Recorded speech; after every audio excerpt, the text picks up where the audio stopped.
کچی بند گوبھی کھانے سے کھانا جلدی ہضم ہو جایا کرتا ہے۔ ناریل کھانے سے لٹکا ہوا پیٹ اندر سکڑ جایا کرتا ہے۔ لیموں کے پتوں کو ابال کر پانی پینے سے الرجی ختم ہو جایا کرتی ہے۔ پودینے کے استعمال سے کینسر جیسی بیماری سے بچا جا سکتا ہے۔ ناریل کے ساتھ بادام کھانے سے ہڈیاں مضبوط ہوتی ہیں۔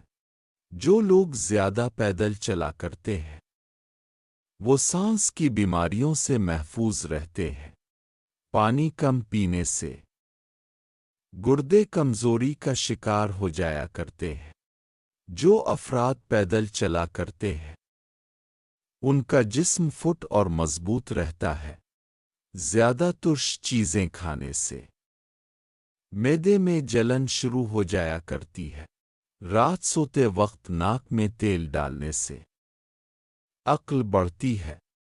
مالٹا کھانے سے ہاضمہ ٹھیک رہتا ہے۔ گاجر کھانے سے سر کی خشکی ختم ہو جایا کرتی ہے۔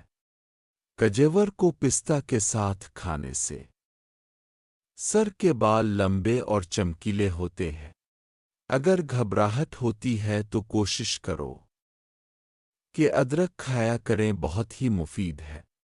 روزانہ 1 عدد کھیرا کھانے سے جلد نرم و ملائم رہتی ہے۔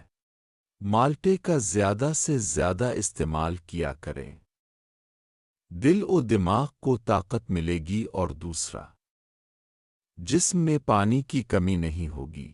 چلتے ہوئے سر کو چکر آتے ہیں تو رات کو نیم گرم دودھ کے ساتھ 1 دانہ اخروٹ کا کھانا شروع کر دیں۔ ایک تو سر کو چکر آنا رک جائیں گے اور دوسرا دماغ اور جگر کی کمزوری بھی دور ہو جائے گی۔ جو لوگ پہلی واری لگاتے ہی تھک جایا کرتے ہیں، سانس جلدی پھول جاتا ہے، تو انہیں چاہیے کہ وقت خاص سے پہلے نیم گرم دودھ کے ہمراہ 1 دانہ اخروٹ کا کھا لیا کریں۔ صبح تک جوانی برقرار رہے گی۔